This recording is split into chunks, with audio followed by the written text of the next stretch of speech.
फोड़कर उसके अंदर का फल निकालकर उस फल को शिवलिंग पर चढ़ाकर एक लोटा जल शंकर भगवान को समर्पित कर कर दिन होना चाहिए मंगलवार। कौन सा दिन होना चाहिए? जम के बोलो जरा, मंगलवार। समर्पित करो। उसके बाद में आप विवाह के लिए अगर समर्पित करे हैं तो विवाह में देरी नहीं होगी। व्यवसाय और व्यापार के लिए या नौकरी के लिए समर्पित करे हैं तो उसमें देरी नहीं होगी। एक पत्र में आया है, सुन लीजिए, बड़ा सुंदर संवाद है। शिव महापुराण की कथा कहती है, मंगलवार को अगर शिव जी के मंदिर में, शंकर के मंदिर में जाकर एक लोटा पानी चढ़ाया जाता है तो हमारे कार्य में उन्नति होती है। हाथ में जल का पात्र हो, शंकर के मंदिर में जब तुम जा रहे हो, शिव के पास जब पहुंचो, जल से हाथ, जो लोटा जब जल का तुम बाबा को समर्पित कर रहे हो, जल चढ़ा रहे हो, उस समय पर बाबा से जरूर कहो, बाबा बहुत दिन हो गए, बहुत दुखी हूं, ए मेरे शंकर, मेरे कुबेरेश्वर महादेव, मेरे महाकाल राजा, मेरे इस हाथ को अब तुम पकड़ लो बाबा, बहुत दुखी हूं, अब तुम थाम लो बाबा।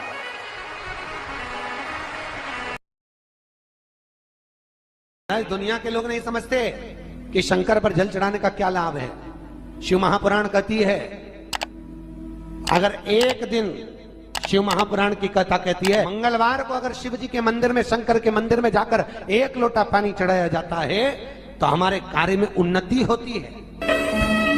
कोई व्यापार नहीं चलता हो, दिक्कत आ रही हो तो हनुमान जी के दूसरे नंबर का भाई गतिमान का स्मरण करो। हनुमान जी के उल्टे पांव का सिंदूर लाकर गतिमान का नाम लेकर स्वस्तिक बना दिया जाए व्यापार वाली जगह पर, तो व्यापार अच्छा चलने लगता है महाराज। कोई व्यक्ति पैसा खा गया, नहीं दे रहा, बहुत परेशान हो गए, मांग मांग कर दे गए, नहीं दे रहा, हाथ जोड़ लिए, पांव जोड़ लिए, सब कुछ कर लिया, नहीं दे रहा, तो हनुमान जी के तीसरे नंबर का भाई रतिमान, रतिमान, गतिमान रतिमान, रतिमान का नाम लीजिए। पीपल के पत्ते पर लाल सिंदूर से जो व्यक्ति पैसा लेकर गया उसका नाम लेकर बहते हुए पानी में अपनी कामना कर रतिमान का नाम लेकर छोड़ दीजिए। 15 दिन में रतिमान ऐसी उतावली मचाता है कि उसको हाथ जोड़कर वो खुद फोन लगाकर बोलता, भैया तेरा मैं पैसा लौटा दूंगा। रतिमान का स्मरण किया जाता है।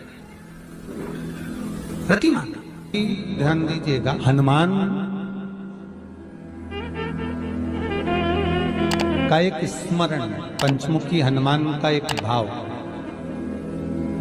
महाराज, जैसे बहुत ज्यादा तकलीफ अगर व्यक्ति को हो गई है, बहुत कष्टमय जीवन चल रहा है, हार गए हर जगह से और तकलीफमय जीवन चल रहा है, तो पंचमुखी हनुमान का एक शिव महापुराण का और स्कंद पुराण का एक बड़ा सुंदर मंत्र है। उस मंत्र को आप सब एक बार हमारे साथ में बोलें। ओम नमो हनुमते रुद्र अवताराय सर्व शत्रु संहारणाय सर्व रोग हराय सर्व वशीकरणाय रामदूताय स्वाहा। बस इस मंत्र को हाथ में काली तिल लेकर, एक जौ लेकर और गूगल लेकर, थोड़ा सा उसमें गाय का घी डालकर, कंडे को या अग्नि को जलाकर इस मंत्र का 11 बार 21 बार जाप कर कर अपनी कामना कर कर छोड़ दीजिए।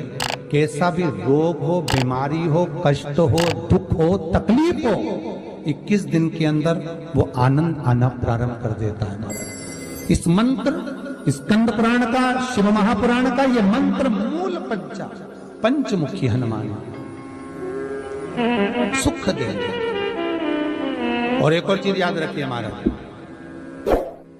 यदि कोई काम के लिए जा रहे हो, कोई व्यापार के लिए जा रहे हो या नौकरी करने के लिए जा रहे हो और लगी नहीं रही, बहुत तकलीफ पा रहे हो, सर्विस ही नहीं लग रही, बहुत कष्टमय हो गया, तो निवेदन करूंगा 5 पीपल के पत्ते पर बेसन के 5 लड्डू घर में बने हुए, गाय के घी के 5 लड्डू रख लो।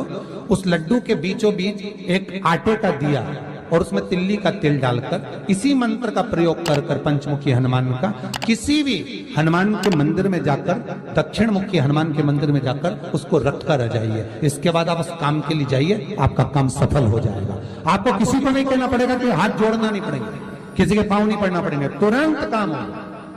बस इस मंत्र का स्मरण कर कर पंचमुखी हनुमान का भूतेश्वर जो मंत्र है वो सुख देने वाला। पूरे घर में वास्तु के हिसाब से केवल एक दीवार ऐसी होती है जहां पर हनुमान जी का चित्र लगाया जाए।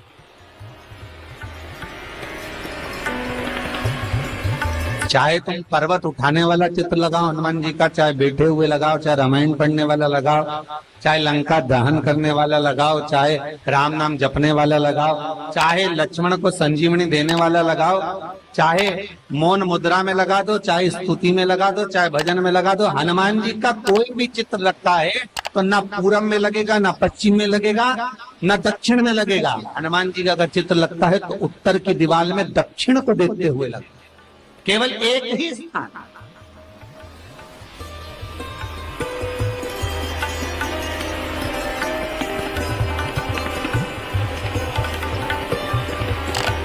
जैसे पूर्वजों के चित्र को, पितरों के चित्र को, गए हुए हमारे जीवों के चित्र को दक्षिण में विराजमान किया जाता है, उसी तरह हनुमान को उत्तर में विराजमान कर कर दृष्टि दक्षिण में कर दी।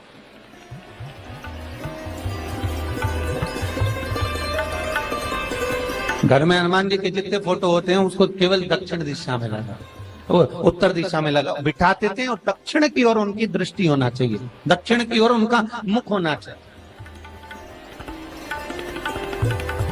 क्यों?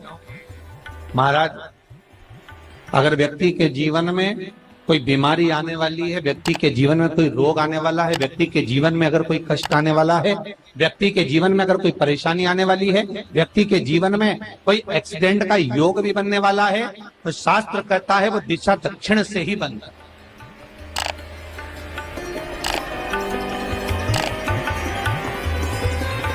ये दक्षिण जो दिशा है ये यम की दिशा। यहाँ संपूर्ण परिवार के साथ यमराज अपने आनंद में निवास करते। और जब हमारे घर में, हम ये नहीं कह रहे कि आप हनुमान जी का फोटो लगाओ, हम ये भी नहीं कह रहे, आपके घर में हो और आपने अगर विराजमान कर कर रखा है किसी दिशा में, तो हमारा तो निवेदन रहेगा, अभी तक आपने अगर जैसा रखा, पर एक बार दिशा बदल कर देखना कि रोग, बीमारी, कष्ट, दुख, तकलीफ में आपको लाभ मिला कि ना। हनुमान जी ने केवल दक्षिण दिशा की ओर अगर मुख कर कर हमने विराजमान कर दिया, फोटो ही विराजमान किया। हम ये नहीं कहेंगे आपसे कि आप बाजार से फोटो खरीद के लाओ फिर लगाओ, नहीं, आपके घर में हो तो आप लगा दें, आपके घर में हो तो विराजमान।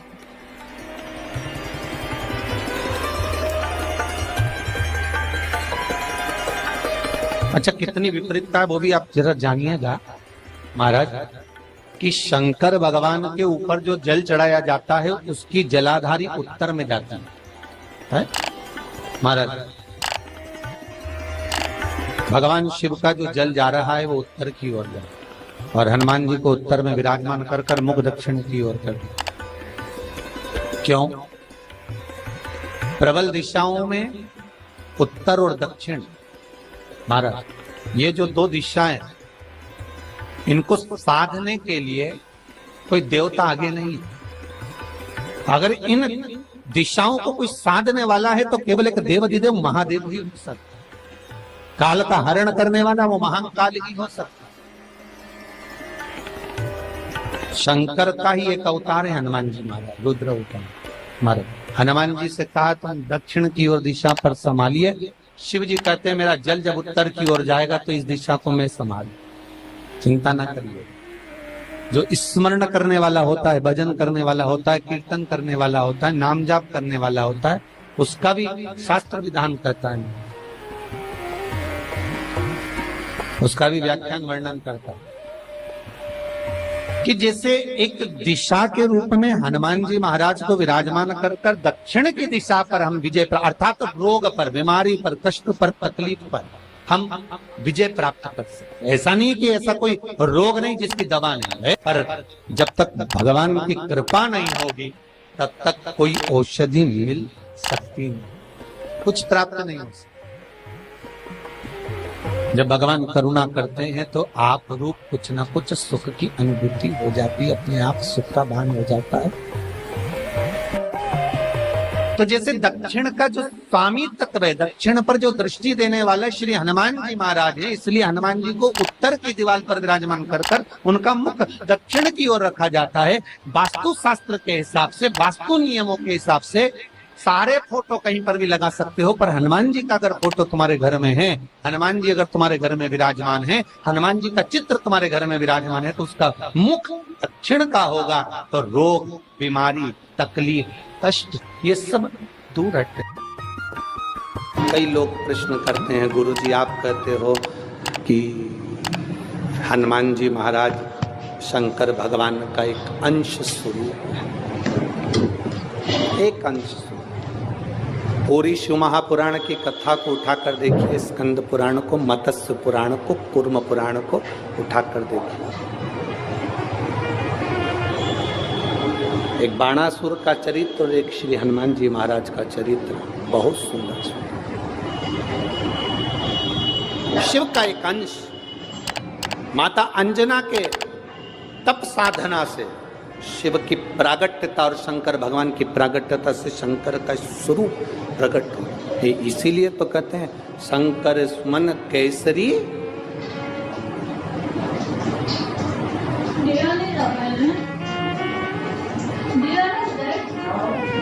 शिव का एक स्वरूप है हनुमान जी।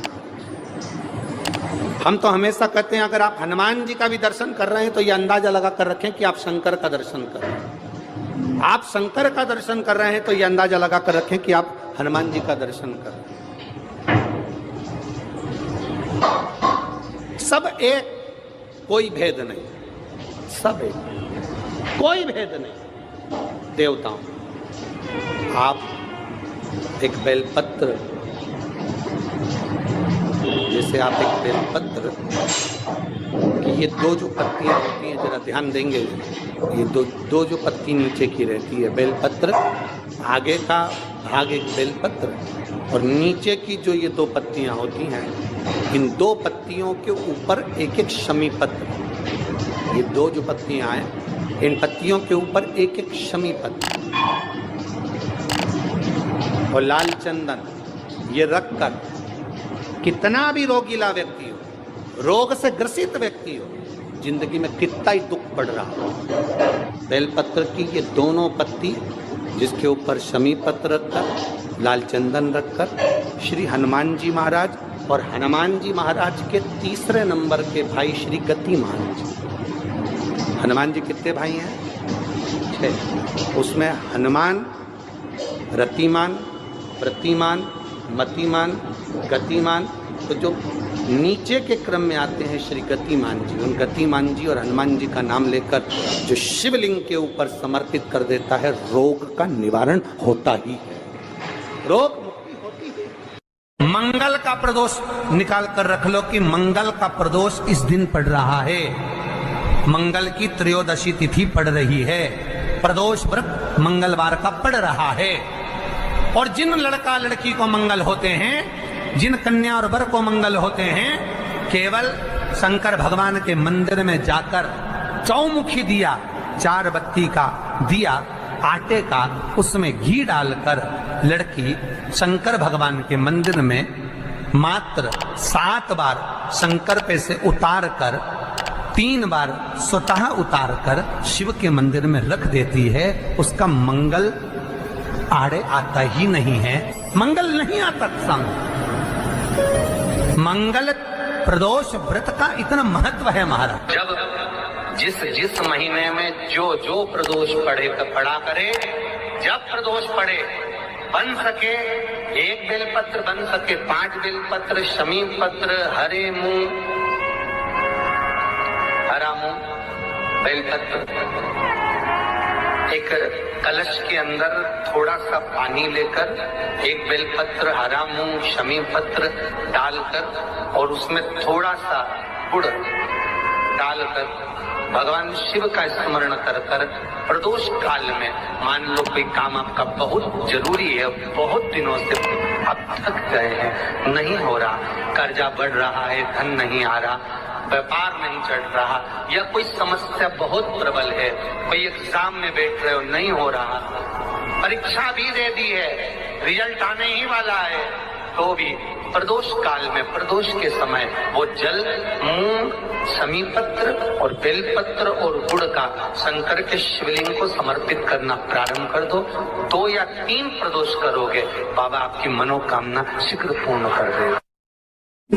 शंकर भगवान पर चढ़े हुए जल जब नीचे की ओर आता है, जिस जगह पर जल गिरता है उस जगह पर मात्र एक दुर्गा प्रदोष के दिन अपनी कामना कर कर इस शरीर के सुख के लिए शंकर भगवान के जल गिरने वाले स्थान के पास में अवधूतेश्वर महादेव के नाम से रख दी जाती है, तो जिंदगी में कभी बड़ी बीमारी नहीं आती। उसी तरह जिससे रोग को समाप्त करने के लिए दुर्गा का प्रयोग किया जाता है। कभी ऐसा योग लगे आपके जीवन में कि आप जिस व्यापार को आपने करा उस व्यापार में आपको फल नहीं मिला, फिर आपने व्यापार चेंज करा, फिर बदल कर देखा, फिर उस व्यापार को कर कर देखा, उसमें फल नहीं मिला, फिर आपने वापिस व्यापार को बदलने का विचार किया, तो हमारा निवेदन रहेगा उस व्यापार को बदलने से पहले एक काम जरूर कर कर देखो। 3 स्थान पर बेलपत्र को चढ़ाकर देखिएगा। अगर आपको लगे कि मैंने व्यापार बदल लिया, एक बार बदला, कई लोग ऐसे भी होते हैं जो पैसा इकट्ठा करते हैं, धन एकत्रित करते हैं, और कोई व्यापार ऐसा कर लेते हैं जिस व्यापार में धन चले जाता है तो वो धन वापिस नहीं आता, मारा वो व्यापार का धन वापिस नहीं आता, तो बड़े दुखी होता है कि भाई मेरा गया हुआ पैसा नहीं आ रहा, मैं बड़ा कष्ट में हूं, मेरा खुद का ही आ जाए ना तो मैं निहाल हो जाऊं, मेरा अपना ही नहीं आ रहा जो गया हुआ है, तो मैं क्या वर्णन करूं उसको, क्या उनके लिए भी ये प्रयोग, ये शिव विद्येश्वर संहिता का ये भाव बड़ा सुंदर है। आप व्यापार पर व्यापार बदल कर देख लिए, धन भी हमारा कहीं डूब गया, आ नहीं रहा है, तो प्रयास करना 3 स्थान पर चढ़ाई गई बेलपत्र हमें सुख अनुभव करा। बहुत ध्यान लगाइए। पहला, अशोक सुंदरी की जगह। अब ये बेलपत्र जब भी आप चढ़ाएंगे तो रविवार की अगर प्रदोष पड़ जाए, कौन से दिन? रविवार की प्रदोष के दिन ये प्रयोग अवश्य कर कर देखिएगा। ज्यादा बार नहीं करना है, केवल एक ही बार करना, बाबा स्वयं कृपा करेगा। अपने मंदिर में, अर्थात अपने घर के पास कोई मंदिर हो, शिवालय हो, देवालय हो, जहां शंकर भगवान विराजमान हो, शिवलिंग हो, ऐसी जगह पर अवश्य करें। हमें कहीं दूर जाकर ये प्रयोग नहीं करना है, अपने अपने शिवालय, अपने जो घर के आसपास में शिवालय हो वो। एक बेलपत्र अशोक सुंदरी वाली जगह। अब उसको अशोक सुंदरी की जगह पर भी चढ़ाने का तरीका क्या है? जब हम बेलपत्र चढ़ाएंगे तो उस बेलपत्र को चढ़ाते समय आपकी जो बेलपत्र की डंडी है, वो बेलपत्र, रविवार प्रदोष के दिन का ये उपाय है महाराज। ये बेलपत्र की जो डंडी है, इस डंडी का भाग शिवलिंग की ओर होना चाहिए। ये जो डंडी है, इसका भाग अशोक सुंदरी पर जब चढ़ाएंगे तो शिवलिंग की ओर इसका भाग होगा महाराज। दूसरी, बेलपत्र को जब हम समर्पित करेंगे, जया, विषहरा, शामरीवारी, दौतली, देव, मान लो जलाधारी ऊपर नहीं है शंकर जी के, तो उसका स्मरण कर कर 5 कन्याओं का नाम लेकर जया, विषहरा, शामलीवारी, दौतली, देव, इनका स्मरण कर कर शंकर भगवान के शिवलिंग पर बेलपत्र रखेंगे। बेलपत्र कहां रखना है? आप अगर यहां बैठे हो तो आपके विपरीत में डंडी का मुख होना चाहिए। ये बेलपत्र की जो डंडी है, इसका मुख आपके विपरीत में हो। आप यहां बैठे हो तो डंडी उधर होगी, आप इधर बैठे हो तो डंडी का मुख इधर होगा, आप उधर बैठे हो तो डंडी का मुख इधर होगा। आपके ठीक विपरीत की ओर डंडी का मुख हो। ये 2 जगह बेलपत्र समर्पित करने के बाद तृतीय बेलपत्र शिवलिंग की जो जला